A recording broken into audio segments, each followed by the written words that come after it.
আচ্ছা, আজকের লেকচারে যেটা আমরা পড়ব সেটা হচ্ছে যে আমরা প্রমাণ করব CP minus CV is equal to R. এটা প্রমাণ করব, যেখানে সিপি হচ্ছে, যেখানে সিপি মানে হলো স্থির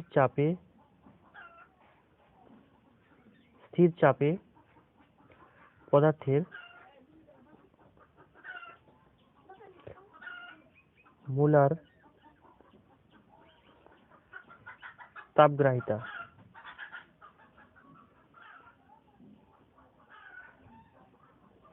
ঠিক আছে। আর সিভি মানে হচ্ছে স্থির আয়তনে মোলার তাপগ্রাহিতা। ঠিক আছে, স্থির আয়তনে পদার্থের মানে মোলার তাপগ্রাহিতা।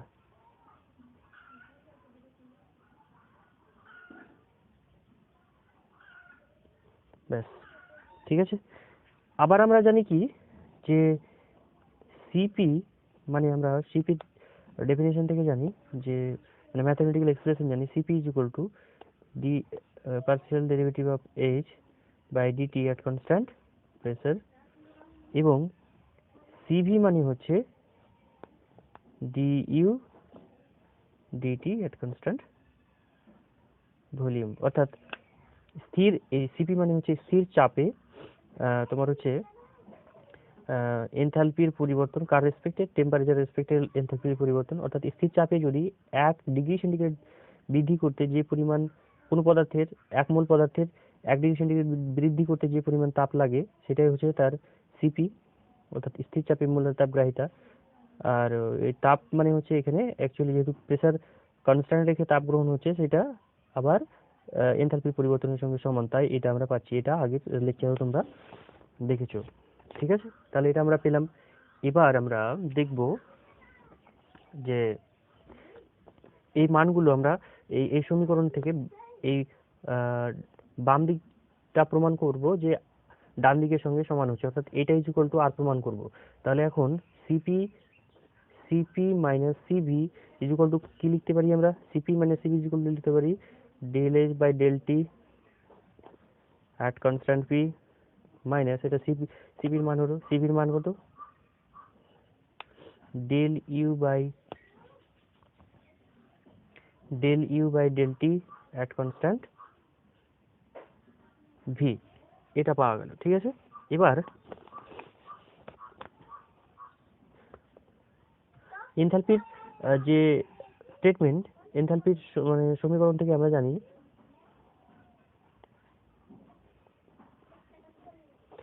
জানি enthalpy H is equal to কত? U plus P into V, এটা আমরা জানি। ঠিক আছে, তাহলে আচ্ছা, এই সমীকরণটিকে যদি আমরা স্থির চাপে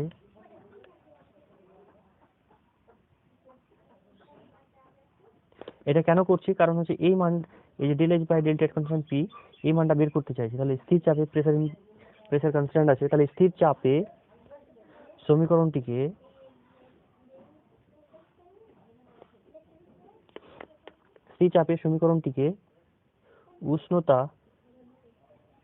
উষ্ণতার সাপেক্ষে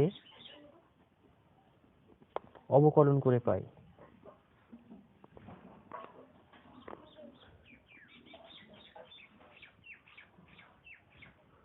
ঠিক আছে, অবকলন করে পাই। আচ্ছা, আগের সমীকরণটাকে, এটাকে 1 নাম্বার দিলাম। তাহলে যদি এই সমীকরণটাকে যদি আমরা টেম্পারেচার রেসপেক্টে ডেরিভেটিভ করি, অবকলন করি, চাপটাকে স্থির রেখে, তাহলে কি পাবো? Del H by del T at constant P. ঠিক আছে, সমান সমান কত? এখানে del you by del T, কারণ হচ্ছে সবগুলোকে আমি টি দিয়ে ডেরিভেটিভ করছি প্রেসার কনস্ট্যান্ট রেখে। ঠিক আছে, হলো। এটা কত হবে? যেহেতু প্রেসার কনস্ট্যান্ট, তাহলে আমরা পি ইন্টু পাচ্ছি DV by DT at constant P. ঠিক আছে, আচ্ছা, তাহলে এবার কি বলবো যে del H by del T at constant P এর মান 1 নাম্বার, এই যে এখানে 1 নম্বর সমীকরণে বসিয়ে পাই। দেখো কি পাচ্ছি, 1 নম্বর সমীকরণে বসিয়ে পাই। তাহলে কি মানে তাহলে এখানে কি পেলাম, CP minus CV, CP minus CV is equal to কত হচ্ছে তোমার হলো এই ডেল এইচ এর del H del P del T এর কনস্ট্যান্ট পি এর পরিবর্তে আমি এটা বসাবো, মানটা বসাবো, তাহলে del you by del T at constant P, এটা ডি অ্যাকচুয়ালি পার্শিয়াল ডেরিভেটিভ, ঠিক আছে, এটা মাইনাস পি ইন্টু ডিভি, ঠিক আছে, সরি এখানে প্লাস হবে, এখানে যেহেতু প্লাস আছে তাহলে plus P into DV by DT at constant P, আর এখানে মাইনাস আছে কি মাইনাস, এটার মান বসানো হয়ে গেল এটা, এবার আমরা এটা মানটা বসিয়ে দেবো যেভাবে আছে, d u d T at constant V, ঠিক আছে, এইটাকে আমি 2 নম্বর সমীকরণ দিলাম। আশা করি বোঝা গেছে। এবার আবার আবার আমরা কি জানি যে ইন্টারনাল এনার্জি হচ্ছে কার ফাংশন না ভলিউম এবং টেম্পারেচারের ফাংশন হতে পারে, ক্লিয়ার। আমরা জানি যে ভলিউম এবং টেম্পারেচার যদি পরিবর্তন হয় তাহলে ইউ এর মান আন্তঃশক্তির মান কিন্তু পরিবর্তন হবে, এটা আমরা জানি। এবার আমরা এটাকে যদি আমরা ডিফারেন্সিয়েট করি তাহলে কি হবে, d u is equal to কত পাবো, d u is equal to পাওয়া যাবে ডি ইউ ডিভি, একবার এটা দিয়ে ডেরিভেটিভ করতে হবে, এটা কনস্ট্যান্ট থাকবে, আর যখন এটা দিয়ে ডেরিভেটিভ করবো ইউ কে তখন এটা কনস্ট্যান্ট থাকবে। তাহলে প্রথমে কি করলাম, ডিভি দিয়ে মানে ভি দিয়ে ডেরিভেটিভ করলাম, তাহলে d u by d V at constant, যেহেতু এটা দিয়ে ডেরিভেটিভ করেছি তাহলে মানে ভি দিয়ে ডেরিভেটিভ করলে টি কনস্ট্যান্ট থাকবে, তাহলে টি কনস্ট্যান্ট হলো, আর এখানে ডিভি হবে, ঠিক আছে, প্লাস এটা সূত্র এভাবে করতে হবে। তাহলে পরেরটা কি হবে, ডি ইউ বাই, এবার ডিটি দিয়ে করব, ডিটি অ্যাট কনস্ট্যান্ট, তাহলে কি হবে, যখন টি দিয়ে ডেরিভেটিভ করবো তখন ভি কনস্ট্যান্ট থাকবে, এই ভি, ঠিক আছে, ডিটি এটা পড়ে থাকলো, তাহলে এটা পেলাম আমরা। এখন যদি আমরা সেই এটার মানটা আমরা এই যে 2 নম্বর সমীকরণে যেটা পেয়েছি যে d u d T at constant P, এর মানটাকে আমাকে বের করতে হবে এখান থেকে, ঠিক আছে, তাহলে টি দিয়ে ডেরিভেটিভ করতে হবে, প্রেসারকে মানে স্থির রাখতে হবে। তাহলে এই সমীকরণটাকে কি বলবো যে এখন আমরা বলবো এই যে 2 নম্বর সমীকরণে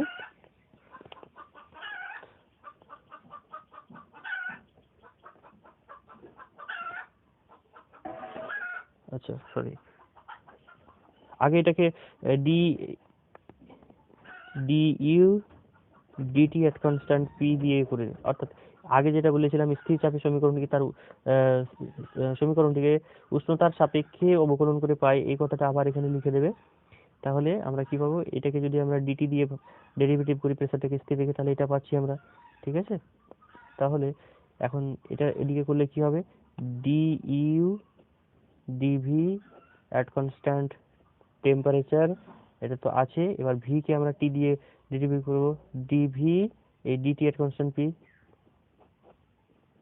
আবার বলছি যে এই সমীকরণটাকে আমরা কি করব, আমরা মান বের করতে চলেছি এইটা due d T at constant P, এটার মান বের করতে চলেছি, ঠিক আছে, যেহেতু এটা আমরা মান বের করব তাই আমরা কি করলাম এই সমীকরণটাকে আমরা লিখবো এখানে যে আগের সমীকরণটি স্থির চাপে সমীকরণটিকে স্থির চাপে সমীকরণটিকে উষ্ণতার সাপেক্ষে অবকলন করে পাই,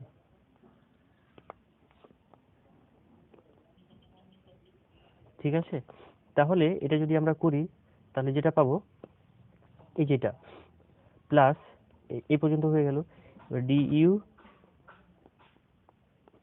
DT d u d T at constant V into d T কে ডিটি দিয়ে গুণ করলে তো তোমার হচ্ছে কত হবে, 1 হয়ে যাবে, তাই এটা এ পর্যন্তই থাকলো। ঠিক আছে, ডিটিকে ডিটি দিয়ে ভাগ করলে 1 পড়ে থাকবে, সেটা 1 লেখা যায় না লেখা তাই একই ব্যাপার, তাই এটা পেলাম আমরা। তাহলে এই যে এই সমীকরণটা পেলাম, এটা যদি আবার আমি এই সমীকরণে 2 নম্বর সমীকরণের মানটা বসিয়ে দিই, তাহলে কি হবে? তাই লিখতে হবে কি, 2 নম্বর সমীকরণের মান বসিয়ে পাই, 2 নম্বর সমীকরণে মান বসিয়ে পাই, কি পাবো? দেখো 2 নম্বর সমীকরণের মান বসিয়ে কি পাচ্ছি, দেখো 2 নম্বর সমীকরণে মান বসিয়ে পাই। আচ্ছা, তাহলে এই মানটাকে আমরা বসাই, C P minus CV equal to কত পাচ্ছি? তাহলে এই যে 2 নম্বর সমীকরণের ডিইউ ডিটি এর কনস্ট্যান্ট পি এর মানটা আগে লিখে দিই। ঠিক আছে, তাহলে পাচ্ছি d u d V at constant t into dv dt at constant p plus du dt at constant v plus p into dv dt at constant p minus ওই যে ওটা মাইনাস তোমার পরে হচ্ছে du dt at constant v। তাহলে du dt at constant v, du dt at constant v এই দুটো কেটে যাচ্ছে। ঠিক আছে, কেটে গেলে আমরা কি পাবো? শুধুমাত্র এটা আর এটা পড়ে থাকবে। তাহলে du dv at constant t dv dt at constant p plus p into dv dt at constant p, এটা পড়ে থাকলো। ঠিক আছে, আচ্ছা এবার এখান থেকে তাকাও যে dv dt at constant p এইটা কিন্তু কমন আসছে। ঠিক আছে, তাহলে আমরা ওটা কমন নিই, dv dt at constant p যদি কমন নিই তাহলে এখানে কি পড়ে থাকলো? এখানে পড়ে থাকলো du dv at constant temperature plus p, এই যে পিটা পড়ে থাকলো। ঠিক আছে, এখন তোমার হচ্ছে যেহেতু আদর্শ গ্যাসের অণুগুলির মধ্যে কোনো আকর্ষণ বল ক্রিয়া করে না, ঠিক আছে, যেহেতু আদর্শ গ্যাসের অণুগুলির মধ্যে কোনো আকর্ষণ বল ক্রিয়া করে না, তাই কি হচ্ছে, আয়তন যদি পরিবর্তন করো অর্থাৎ আয়তনের পরিবর্তনে আন্তঃশক্তির কোনো পরিবর্তন হয় না। ঠিক আছে, আয়তনের পরিবর্তন তোমার হচ্ছে আয়তনের পরিবর্তনে আন্তঃশক্তির পরিবর্তন হবে যদি সেটা আইডিয়াল গ্যাস না হয়। বুঝে গেল? আর আন্তঃশক্তির পরিবর্তন কেবলমাত্র অবস্থার উপর নির্ভরশীল, আর তোমার হচ্ছে টেম্পারেচার যদি বাড়ে তবেই আন্তঃশক্তি বাড়বে। সো এটা যেহেতু টেম্পারেচার স্থির, তাই এটার মানটা হচ্ছে 0। তাই এটার মান যদি 0 হয়ে যায় তাহলে এটাকে এটা দিয়ে গুণ করলে কি পাবো আমরা? P into d V DT at constant pressure, এটা পেলাম আমরা। ঠিক আছে, ব্যাস। এবার আমরা 1 মোল আদর্শ গ্যাসের জন্য দেখি ব্যাপারটা কি হয়। 1 মোল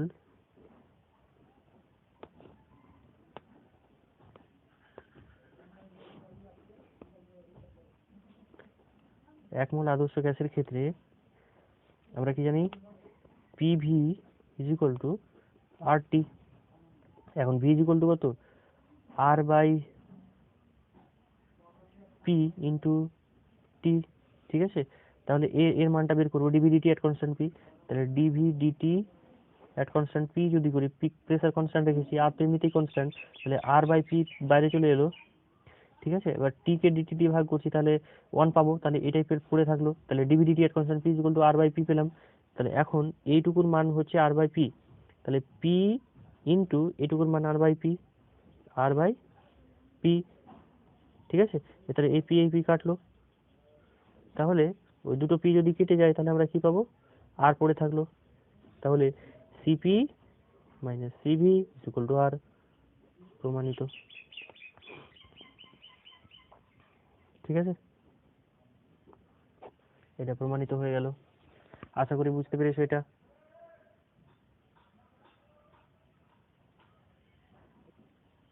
আচ্ছা, এবার আমরা এটা প্রমাণ করব যে দেখো কোশ্চেনটা দেখো, প্রমাণ করো সমতাপীয় পরাবর্ত পরিবর্তনে প্রাপ্ত কার্যের মান অপরাবর্ত পরিবর্তনে প্রাপ্ত কার্যের মান অপেক্ষা বৃহত্তর। ঠিক আছে, এটা আমাদেরকে প্রমাণ করতে হবে। আশা করি বুঝতে পেরেছো কোশ্চেনটা। মানে কোনো একটা কাজ যদি আমি পরাবর্তভাবে মানে সম্পন্ন করি, ঠিক আছে,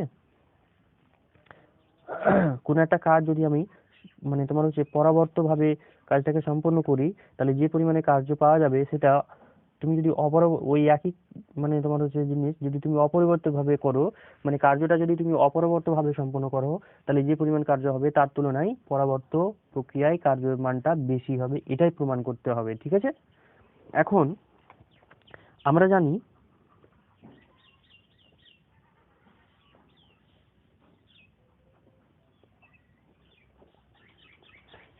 জানি কি যে যদি রিভার্সিবল প্রক্রিয়ায় কার্য করা হয়, ডব্লিউ আর ইভি রিভার্সিবল সমান সমান কত, মাইনাস তোমার হচ্ছে এন মোলের জন্য যদি আমরা করি তাহলে এনআরটি, আর যদি 1 মোলের জন্য করি তাহলে হবে মাইনাস আর টি এল এন V2/V1, এটা পাবো। কিন্তু যদি প্রেসার মানে রেসপেক্টে করি, অর্থাৎ প্রেসার কমা মানে তোমার হচ্ছে প্রাথমিক প্রেসার P1 এবং অন্তিম প্রেসার যদি P2 হয়, তাহলে প্রেসার রেসপেক্টে যদি করি তাহলে ডব্লিউ রিভার্সিবল প্রসেসে যে পরিমাণ কৃতকার্য হয় সেটা হচ্ছে আরটি ln P1/P2, যেখানে P1 হচ্ছে প্রাথমিক চাপ গ্যাসের আর এবং অন্তিম চাপ হচ্ছে P2। ঠিক আছে, আবার ইরিভার্সিবল প্রসেসে কৃতকার্য সমান কত, ইরিভার্সিবল প্রসেসে কৃতকার্য সমান সমান আমরা জানি যে মাইনাস V1/V2 পরিমাণ যদি প্রেসার মানে সরি আয়তনে যদি পরিবর্তন হয়, তাহলে আমরা লিখতে পারবো P এক্সটার্নাল ইন্টু ডিভি। এটা হচ্ছে তোমার হচ্ছে যদি ইরিভার্সিবল প্রসেসে কার্য হয় তাহলে এটা। ঠিক আছে, এটাকে আমরা লিখতে পারি মাইনাস পি এক্সটার্নাল, কারণ এটা ফিক্সড একটা কোয়ান্টিটি। আর এটাকে যদি আমরা V1/V2 পরিমাণে যদি ডিভি কে দিয়ে আমরা ইন্টিগ্রেশন করি, তাহলে যেটা হবে সেটা হচ্ছে V2 - V1।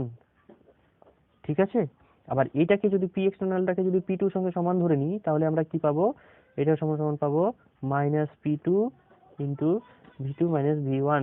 ঠিক আছে, যখন পি এক্সটার্নাল সমান সমান হচ্ছে P2। আশা করি বোঝা গেছে। এবার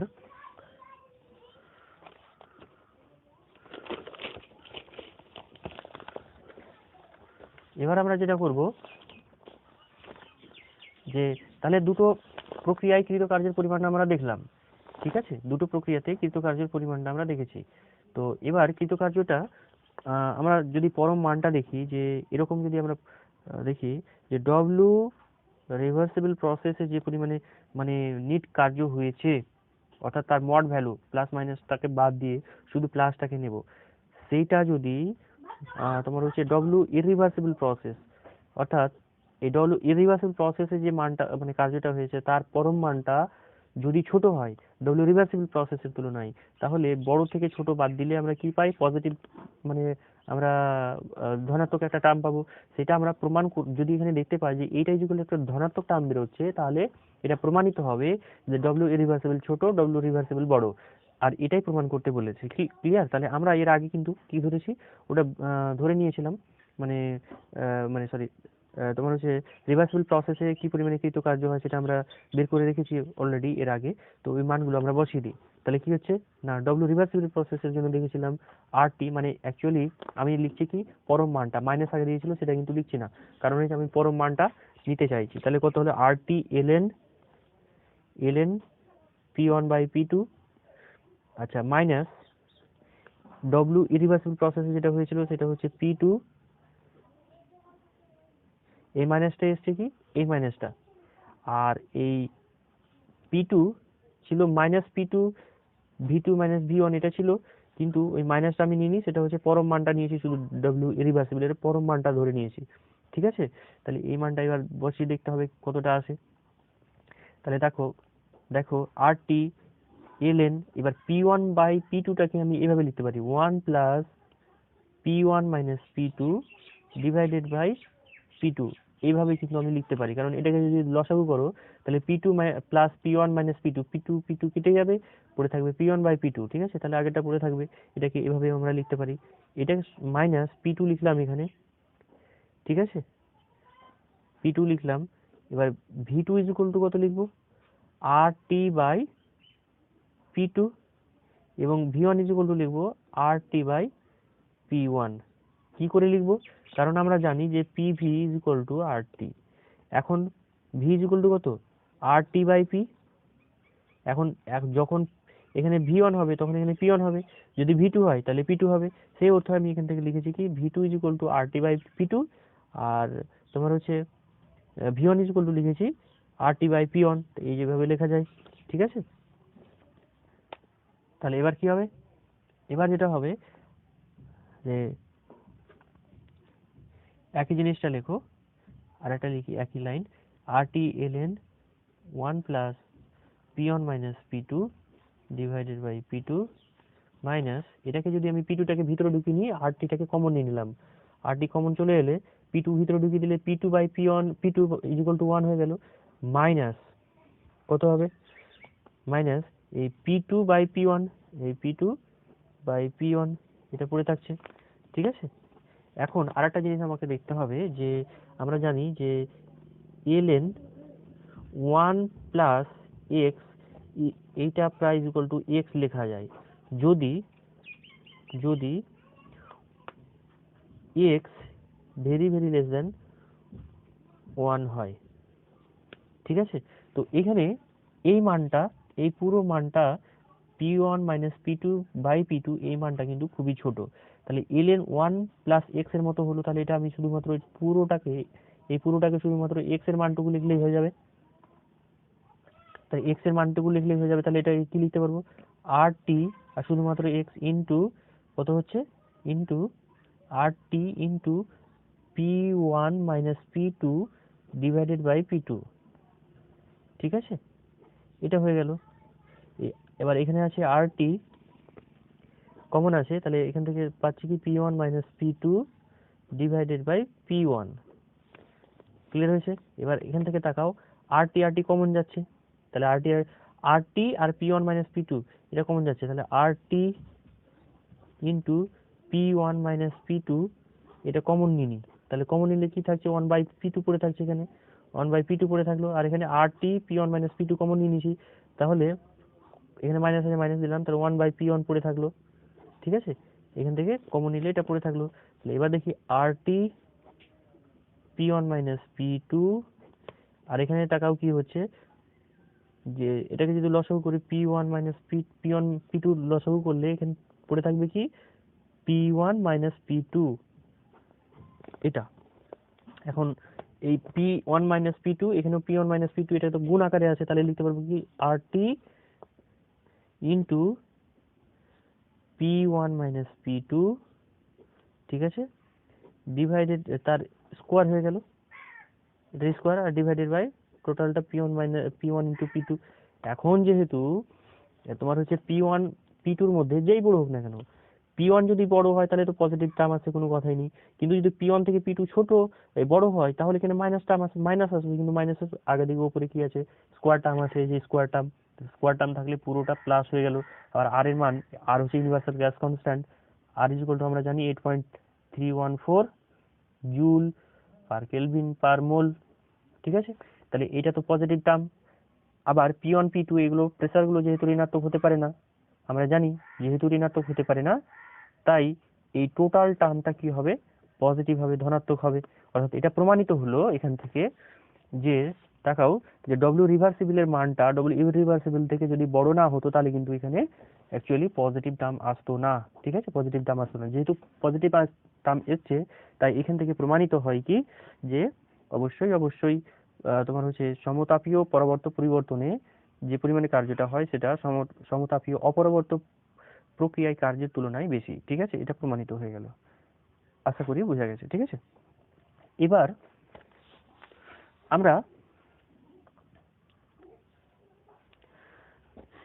আচ্ছা, পরের কোশ্চেন হচ্ছে যে 2 মোল কোনো আদর্শ গ্যাসকে 27 ডিগ্রি সেন্টিগ্রেড উষ্ণতায় সমতাপীয় ভাবে যদি 1 লিটার থেকে আমি 5 লিটার আয়তনে প্রসারিত করি, অর্থাৎ ঠিক আছে 1 লিটার আয়তনকে সমতাপীয়ভাবে 1 লিটার আয়তনকে 5 লিটার আয়তনে প্রসারিত করা হলো। এবার বলছে সর্বাধিক কৃত কার্যের পরিমাণ আর্গ এককে গণনা করো। তাহলে আমাকে যেটা করতে হবে আর্গ এককে গণনা করতে হবে। এবার কি কি ডেটা দেওয়া আছে সেটা আমরা একবার দেখে নেব, ঠিক আছে। তাহলে ডেটাটাকে দেখে নিচ্ছি কি কি ডেটা দেওয়া আছে। এখান থেকে যেটা দেওয়া আছে সেটা হচ্ছে 2 মোল বলেছে, তার মানে n ইজ ইকুয়াল টু 2 মোল, কারণ n মানে হচ্ছে নাম্বার অফ মোল, ঠিক আছে। আর আর এর মান কিসে লিখবো, আর এর মান যেহেতু কার্যের এককটা আর্গ এককে চেয়েছে তাই আর এর মান আমি আর্গ এককে লিখবো। তাহলে আর্গ এককে আর এর মান হচ্ছে 8.314 into 10⁻7 erg per kelvin per mole, ঠিক আছে। এটা পেলাম, তাহলে কি 8.314 into 10⁻7 erg per kelvin per mole, ঠিক আছে। এটা কিভাবে মনে রাখবো, মনে রাখবো এইভাবে, আমরা জুলে মানে ক্যালকুলেশনটা করে রেখেছি। জুলে আমরা জানতাম আর এর মান 8.314 জুল পার কেলভিন পার মোল, কিন্তু 1 জুল সমান সমান যেহেতু 10⁻7 আর্গ, তাই এটাকে জুল থেকে আর্গে কনভার্ট করতে গেলে 10⁻7 দিয়ে গুণ করতে হবে, তাই এটা মানটা পাবো, ঠিক আছে। তাহলে আমরা দুটো ডেটা পেয়ে গেলাম, ক্লিয়ার। এবার আর আমরা কি কি জানতে পারছি, যে প্রাথমিক আয়তন এখানে বলেছে 1 লিটার, ঠিক আছে, এবং অন্তিম আয়তন V2 ইজ ইকুয়াল টু বলেছে 5 লিটার। এই মানে আমরা ডেটাগুলো পেলাম। তাহলে আমাদের সূত্র কি হবে, সূত্র হচ্ছে ডব্লিউ রিভার্সিবল কেন বলেছে এখানে, যে সর্বাধিক কৃতকার্য করতে হবে, সর্বাধিক কৃতকার্যের পরিমাণ। তো সর্বাধিক কৃতকার্যের কার্য তখনই হবে যখন কোনো প্রসেসকে আমরা রিভার্সিবলি করব, ঠিক আছে। অর্থাৎ পরবর্তীভাবে যদি মানে কোনো কার্য সম্পাদন করা হয় তাহলে সব থেকে বেশি পরিমাণে কৃতকার্য পাওয়া যায়, মানে সব থেকে বেশি পরিমাণে কার্য পাওয়া যায়। তাহলে সর্বাধিক কৃত কার্যের পরিমাণটা কত হবে, W reversible is equal to minus NRT ln V2 by V1। যেহেতু এখানে V1 V2 দিয়ে দেওয়া আছে প্রাথমিক আয়তন অন্তিম আয়তন, তাই এইভাবে আমাকে করতে হবে। তাহলে এখান থেকে মানগুলো বসিয়ে দিই, মাইনাস n এর মান কত 2, আর এর মান কত 8.314, আর টি এর মান বলে দিয়েছে কত, দিয়ে দিয়েছে ডেটাটা আগেই, টি ইজ ইকুয়াল টু বলেছে যেখানে 27°C। তাহলে এটা কিন্তু টেম্পারেচারটা কেলভিন স্কেলে, অর্থাৎ পরম উষ্ণতায় টেম্পারেচার, ঠিক আছে। 27°C সমান সমান হচ্ছে 273 প্লাস 27, এটা কেলভিন, সমান সমান হয়ে গেল 300 কেলভিন। তাহলে এই 300 কেলভিন মানটা বসাতে হবে আমাকে, ঠিক আছে। তাহলে 300, তাহলে ln V1 V2 মানটা বসানো আছে, V2 হচ্ছে 5 R divided by V1 is equal to হচ্ছে 1, তাহলে এটা টোটাল পাওয়া গেল ln 5। এই পুরো মানটাকে যদি আমরা বসাই, তাহলে যে ক্যালকুলেটরে যদি বসাই, তাহলে যেটা পাওয়া গেল সেটা হচ্ছে মাইনাস 8.029 ইন্টু 10⁻10 আর্গ। তোমরা বাড়িতে সবাই করবে, ক্যালকুলেশন করে দেখবে যে ঠিকঠাক হচ্ছে কিনা, ঠিক আছে। এত আর্গ, তাহলে ডব্লিউ মানটা কত পাওয়া গেল রিভার্সিবল প্রসেসে, -8.029 ইন্টু 10⁻10 আর্গ পাওয়া গেল, ঠিক আছে। এটাই হবে আনসার। এখন মাইনাসটা কি, মাইনাসটা হচ্ছে মাইনাস সাইনটা বোঝাচ্ছে, এই সাইনটা বোঝাচ্ছে কি, যে সিস্টেম কি করছে, সিস্টেম পরিবেশের উপর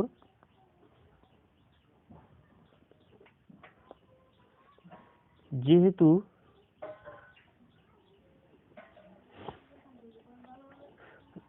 সিস্টেম পরিবেশের উপর ক্রিয়া করেছে। যদি সিস্টেম পরিবেশের উপর ক্রিয়া করে তাহলে তার সেই ক্ষেত্রে সিস্টেমের শক্তি কমবে, তার কারণেই এটা ইন্টারন্যাশনাল নিয়ম হচ্ছে যদি সিস্টেম পরিবেশের উপরে কার্য করে তাহলে সেখানে মাইনাস চলে আসে, ঠিক আছে। যেহেতু মাইনাস এসছে তাহলে এখান থেকে বুঝতে পারছি আমরা যে সিস্টেম পরিবেশের উপরে কাজ করেছে, ঠিক আছে। আজকে এই পর্যন্তই।